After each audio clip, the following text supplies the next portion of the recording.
Veronica comes from Veroicon, the true face. Vero, true, icon, face. Okay, so Veronica wipes the face of Jesus. In Matthew 25, we hear this wonderful passage that Jesus talks about the separation of the sheep and the goats. That unless you do something for me, you will have, to your neighbor, you will have not done it for me. So today we see this person, Veronica, they call her, woman, takes a veil off. Now, of course, for us, it's not a big thing. Just think about it. She probably took a veil off and did it. But for those of you who remember the good old days when the priest had his back to the congregation and the people came to church with a veil on, especially the women had to have a veil on their heads. I tell you, there were some really pretty veils around, and some are very long, some are very short. But there were women who had to wear the veil when they came to church. These days, everybody comes around, wears whatever. But here's this woman who takes a veil off. Now, they did not take their veil off, and the women didn't do that. And for her to take her veil off and offer it to Jesus shows the compassion that Veronica has for someone else. Imagine Jesus' face. It's filled with blood and sweat. And she offers this veil to Jesus.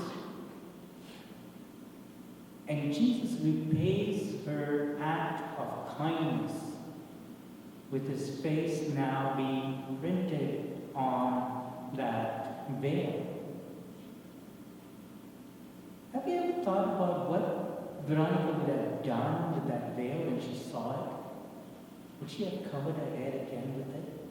Probably did. Probably when she took it home and she was about to wash it, she probably saw Jesus' face and she would have stopped. Imagine that, right?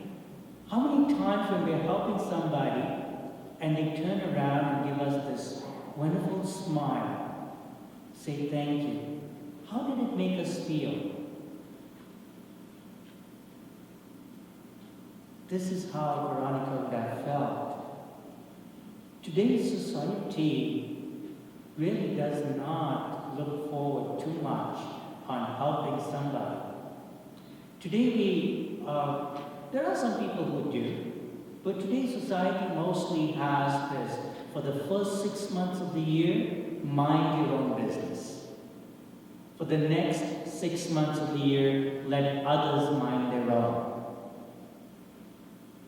So, we do have people who are very kind-hearted and go out and do wonderful things for the poor. They help feed the hungry. They go do things for Habitat for Humanity. They volunteer their time. They do a lot of things.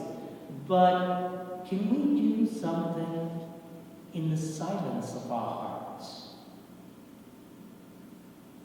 Mostly we know that do not let your left hand know what your right hand is doing. But sometimes things that we do are recognized. It is then that we accept the thanks that is given to us with a humble and contrite heart. And today, I think, as we look at this true face, Veronica, the woman who offered something to Jesus, took a veil off. The women didn't do that. So it went out of her comfort zone to help someone. We are invited today on this Via Crucis to reach out outside of our comfort zone to help someone. It's not easy. It's not easy. We're always nervous. We're always apprehensive. We always will say, well, what if they don't want my help? What if they turn around and say, mind your own business? We always look at it that way. There are some things we can do, my dear brothers and sisters, that does not require us to interfere with somebody's life unless we are invited to. And that is prayer. Intercessory prayer. If we know somebody is suffering spiritually, if we have tried to intervene and they have refused, we can pray for them. If there is somebody in hospital, we can pray for them. That's why we have put in the bulletin, please pray for the sick. We can take one person every day for the remaining days of Lent and pray for that person. I'm sure we will not complete the 40 days that are left, the 38 or whatever days are left. So we can pray each person, one person at a time. This is what Mother Teresa told us, one person at a time. And in each person she saw the face of Jesus. That is how she lived her day. She also told us that God calls us to be faithful, not successful. If we take everything we do for God and we relate it to being successful, we are going to be in big problems. All we need to know at the end of the day is, have we been faithful? Have we shown the true face of Jesus to those who are suffering? That's all we are asked to think about. In little ways,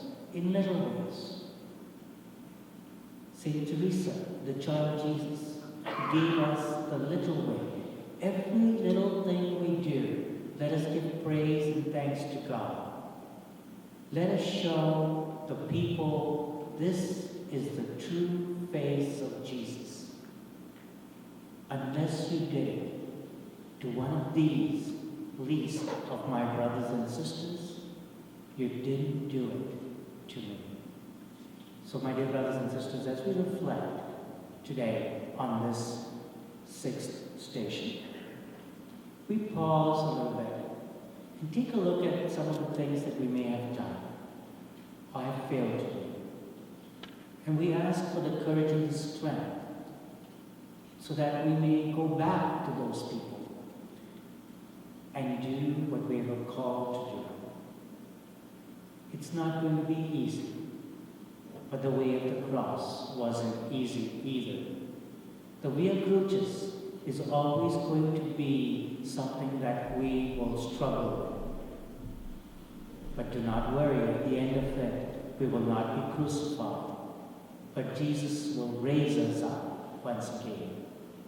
So let us pause a little bit and think about some of the times that we may have walked away from situations, that we may go back to these situations. Or maybe we can pray for these people in a way that they know truly the true face of Jesus.